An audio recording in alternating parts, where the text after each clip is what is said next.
সুপ্রভাত বন্ধুরা, সবাই কেমন আছো? রীতা বিশ্বাস ব্লগে সবাইকে স্বাগত।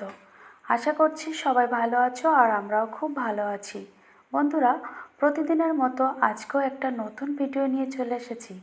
প্রথম থেকে শেষ অবধি দেখার অনুরোধ রইল। আশা করছি সবার খুব ভালো লাগবে। বন্ধুরা, এখন বাজে 5:30।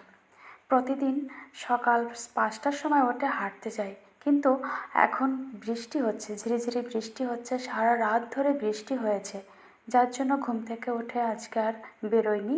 তো 5টার সময় উঠে আবারও শুয়ে পড়েছি। তারপর 5:30টার সময় উঠে কাজ শুরু করে দিয়েছি। বাইরেটা যেহেতু ঝিরিঝিরি বৃষ্টি হচ্ছে, তার জন্য বেরোয়নি আজকে। আর আমাদের ঘরের সামনেটা যেহেতু বালি মাটি, সেখানে বৃষ্টি হলেই কাদা কাদা ভাব হয়, আর বাইরের থেকে ঘরে ঢোকার সময় সিঁড়িটা একদমই নোংরা হয়ে যায়। তো সকালে ঘুম থেকে উঠে বারান্দাটা ঝাড় দিয়েছি বটে, কিন্তু সেখানে ঝিরিঝিরি জল এসেছিলো, বৃষ্টির জল। তো ওখানে একটু মুছতে হবে, আর সিঁড়িটা যেহেতু কাদা কাদা ভাব হয়েছে, তাই ওখানে একটু জল দিয়ে ধুয়ে দিয়েছি। তারপর বারান্দাটা আমি মুছে নিয়েছি, ব্যাস বাইরেরটা পরিষ্কার হয়ে গেছে।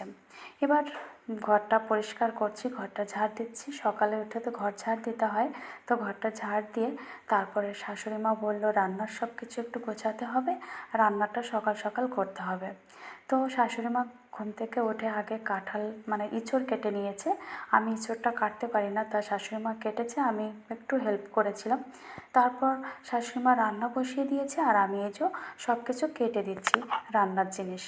কি বলবো বন্ধুরা, আজকে আমাদের কচুর রান্না হচ্ছে, কচু দিয়ে অনেক কিছু, যেমন কচু শাক, কচু কচু দিয়ে মাছ হবে, কচু ভাজি হবে, কচুর লতি, সব কচু। কারণ এই কচুটা আমার বাপের বাড়ি থেকে এসেছে, আমার বাবা দিয়ে দিয়েছে। তো যদি ঘরে রেখে দেওয়া হয় তাহলে কিন্তু খারাপ হয়ে যাবে, তার জন্য আজকেই আমরা কচু দিয়ে সব কিছুই রান্না করছি। আজকে আমাদের মাছের ঝোলও কচু দিয়ে হচ্ছে। যাই হোক, আমার সবজি যা যা কাটার সব কিছু গুছিয়ে দিয়েছি শাশুড়ি মাকে। শাশুড়ি মা তো দাঁড়িয়ে দাঁড়িয়ে রান্না করছে, আর এদিকে ঘরে আছে অনেক আম।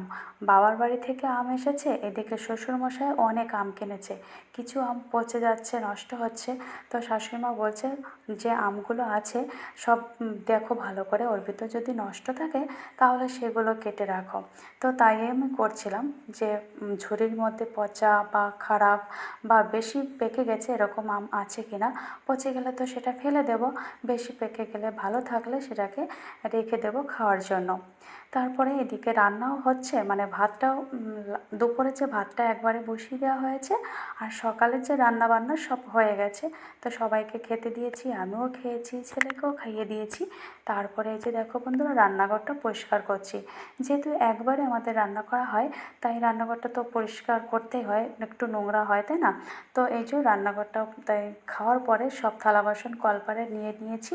এখন রান্নাঘরটা পরিষ্কার করছি। গ্যাস ওভেনটা প্রতিদিনই পরিষ্কার করতে হয়, পরিষ্কার না করলে তো নোংরাই থাকবে, কারণ রান্না করার সময় তো তেল চেপচেপে পড়বেই, চারিপাশে ছিটবে। রান্নার ঝোল তরকারির ঝোল, ভাজির তেল চিপচিপে সব দিকেই ছড়ে। তো প্রতিদিন যদি পরিষ্কার না করি তাহলে কিন্তু জিনিসটা নোংরা থাকবে এবং দেখতেও খারাপ লাগবে। তাই জন্য প্রতিদিনই এটা পরিষ্কার করা হয়। আর এদিকে খুব রোদ উঠেছে। আজকে সকালে ঘুম থেকে উঠে যে পরিমাণে আকাশে মেঘ দেখেছি আর বৃষ্টি হচ্ছিল, মনে হচ্ছে আজকে রোদ উঠবে না, কিন্তু এখন বন্ধুরা খুবই রোদ উঠে গেছে। আর কিছু জামা কাপড় ছিল, সেগুলো ধুয়ে দিয়ে দিয়েছি, মনে হচ্ছে আজকে শুকিয়ে যাবে। জামা কাপড় ধুলে আর সেটা যদি সেদিনের মধ্যে না শুকায় তাহলে খুব বিরক্তকর হয়। তো বন্ধুরা, রান্নাঘরটা আমি পরিষ্কার করে একবারে থালা বাসন ধুয়ে চলে এসেছি। সকাল থেকে উঠে একবারের জন্য বসিনি, একভাবে কিছু না কিছু কাজ করেই যাচ্ছি। আর এখন বাজে 9:30। 9:30টার মধ্যে আমাদের রান্না কমপ্লিট, খাওয়া দাওয়া, বাসন মাজা সবটাই কমপ্লিট হয়ে গেছে। তারপরে কিছুক্ষণ একটু রেস্ট নিয়েছি। ছেলে বাড়িতে এসেছে, চান সাঁতার কাটতে গেছিলো, তো সেখান থেকে এসে তারপরে পড়তেও চলে গেছে। আর আমি কি করছি, আমি চানটাও করে নিয়েছি। আজকে মাথায় একটু শ্যাম্পু করেছি, যেহেতু গরম, তো প্রতিদিনই মাথায় শ্যাম্পু করলে ভালো হয়, কিন্তু প্রতিদিন আর করা হয় না, একদিন বাদে বাদেই করি।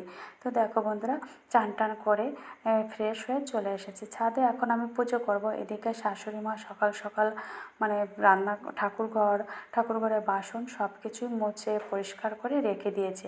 আমি শুধু চান করে উপরে এসেছি, জামা কাপড়গুলো নাড়বো আর তারপরে পুজোটা করব। আর এই দেখো বন্ধুরা কত রোদ উঠেছে, আর বৃষ্টি হলেই আমাদের ছাদে ওই সাইডটায় একটু ঢালু, যেহেতু ওখানে জল বেঁধে থাকে। দেখো এখনও জল দেখা যাচ্ছে, আর রোদটা তো বেরিয়েছে, সেই সঙ্গে হাওয়াটাও দিচ্ছে, কিন্তু ঠান্ডা আছে। যেহেতু বৃষ্টি হয়েছে না 2-3 দিন ধরে, তার জন্য কিন্তু আবহাওয়াটা এখন বেশ ঠান্ডা আছে।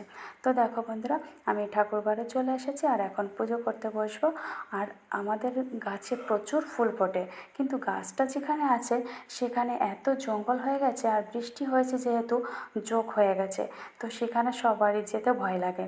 তাই দূর থেকে যতটা পারা যায় অল্প কিছু ফুল তুলে নিয়ে আসে, আর সেই ফুলগুলো দিয়ে আমি পুজো করি। তো আজকেও বেশি ফুল পাইনি, কিন্তু গাছে অনেক ফুল ফুটে আছে। একটা গাছে প্রায় 200 থেকে 250 মতো এই সাদা জবা ফুলটা ফোটে, মানে সাদা নয়, ঘিয়ে ঘিয়ে কালারের যে ফুলগুলো জবা ফুল সেটাই ফোটে, কিন্তু ওটা ওখান থেকে আনা যাচ্ছে না, যেহেতু বৃষ্টি হয়েছে। একটু মাটি মানে পাড়ালে মাটি লেগে যাচ্ছে পায়ে, আর সেই সঙ্গে জোক হয়েছে, ওই ভয়ে ওখানে কেউই যেতে চাইছে না। আমি তো যাই না, আমার শ্বশুর এবং শাশুড়ি মা ফুলগুলো এনে দেয় আমাকে, তো ওনারাই এনেছে। যাই হোক, যতটুকু পেরেছে নিয়ে এসে আমি তা দিয়েই ঠাকুরের পুজোটা করছি। তো ঠাকুরের পূজাটা তো আমার কমপ্লিট হয়ে গেছে, আর এখন নিচে যাব, নিচে যেয়ে সবাইকে আবার দুপুরে খাবার দেব। তো এখন কিন্তু না, দুপুরে খাবার এখনও হয়নি আমার, কারণ এখনও আমার মানে সবে 10:30 বেজেছে। আজকে সব কাজই আমার খুব দ্রুত হয়ে গেছে, যেহেতু আমি 5:30 থেকে একভাবে কাজ করছি, একদমই বসিনি।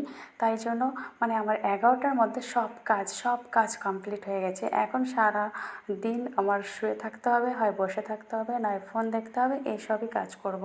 তো তারপরে আর আমি ভিডিও শ্যুট করিনি, আমি একটু অন্য কাজে ব্যস্ত হয়ে পড়েছিলাম। তো বিকালবেলা আবার একটু রেস্ট নিয়ে বিকালবেলা আবার ছাদে এসেছি। দেখো বন্ধুরা, ছাদে আমার কিছু ফুল গাছ আছে, আর এই ফুল গাছ থেকে প্রতি বছর অনেক অনেক ফুল পাওয়া যায়। একটা গাছ থেকে প্রায় 30-40টা করে ফুল ফোটে, কিন্তু এবার না গাছগুলোতে সাদা জাতীয় এক ধরনের পোকা লেগে গেছে, আর ওই পোকার জন্য আমার গাছে একটাও ফুল ফোটেনি, মানে গাছগুলো কেমন মরে যাচ্ছে। তো বেশ কিছুদিন ধরে আমি একটু মানে ওই সাদা পোকা মরার যে বিষ সেইগুলোই দিচ্ছি, আর দেওয়াতে একটু কাজ হয়েছে।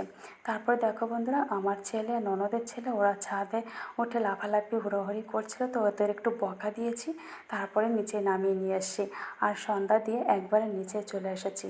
তো ছেলে গেছে ওর পিসির বাড়িতে দুধ, আম, মিষ্টি এগুলো নিয়ে জামাই মানে ষষ্ঠীর নিমন্ত্রণ করতে। আর আমি ঘরে একটু এলোমেলো জামা কাপড় রয়েছে, সকালে আবার বেরোতে হবে, তাই ঘরটা একটু গুছিয়ে নিচ্ছি। মানে জামা কাপড় প্রতিদিনে তো পরা হচ্ছে, ধোয়া হচ্ছে, ভাঁজ করা হচ্ছে, কিন্তু জায়গা মতো রাখা হচ্ছে না। আলমারিতে কিছু রাখবো, আর যেখান থেকে প্রতিদিন আমরা ব্যবহার করি, আবার ধুয়ে রেখে দিই, সেই জায়গাটাই রাখা হচ্ছে না। এই সোফার উপর রেখে দিচ্ছি, খাটের উপর রেখে দিচ্ছি, এইভাবে জামা কাপড় ভাঁজ করে করে রাখা হচ্ছে। তো আজকে আমি সব কিছু জায়গা মতো রাখছি, যেহেতু কালকে বাড়ি থাকবো না, ঘরটা সারাদিন ফাঁকাই থাকবে। আর ঘরে থাকলে না সব সময় গোছানো থাকে, কিন্তু ঘরে না থাকলে ঘর এলোমেলোই থাকে। তাই জন্য আজকে সকাল মানে রাত্রে আমি সব কিছু গুছিয়ে রাখছি। বন্ধুরা, এত সময় ধরে তো তোমরা আমার ভিডিওটি দেখলে, তো কেমন লাগছে অবশ্যই কমেন্ট করে জানিও। আর এরকম সুন্দর সুন্দর ভিডিও প্রতিদিনই তোমাদের মাঝে নিয়ে আসবো। দেখো বন্ধুরা, আমার ঘরটা কত সুন্দর করে আমি গুছিয়ে রেখেছি। গুছিয়ে রাখতে আমি ভীষণ পছন্দ করি, তার জন্য এলোমেলো একদমই পছন্দ হয় না। আর এখন আমি রাতের খাবার তৈরি করব। ভাত আছে, তরকারি আছে, কাঁঠালের ইঁচড় আছে, আর একটু রুটি করব, যেহেতু শাশুড়ি মা আর আমি রুটি খাই রাতে, আর ছেলে শ্বশুরমশাই দুজনেই ভাত খায়। তো ভাতের জন্য আর কিছু করতে হবে না, ভাত সবজি সবই আছে, শুধু আমাকে রুটি করতে হবে। মাত্র 4টে রুটি করলেই হয়ে যাবে। তো আটাটা তো আমি মেপেই নিই, যে 4টে রুটি হবে সেইভাবে কিন্তু আমি আটাটা নিয়ে নিই।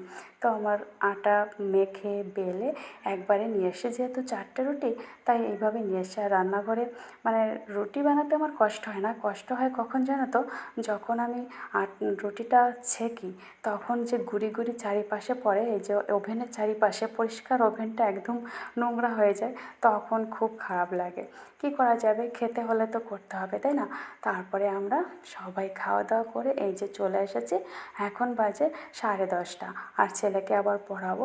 তো বন্ধুরা, আজকের মতো এখানে এন্ড করছি।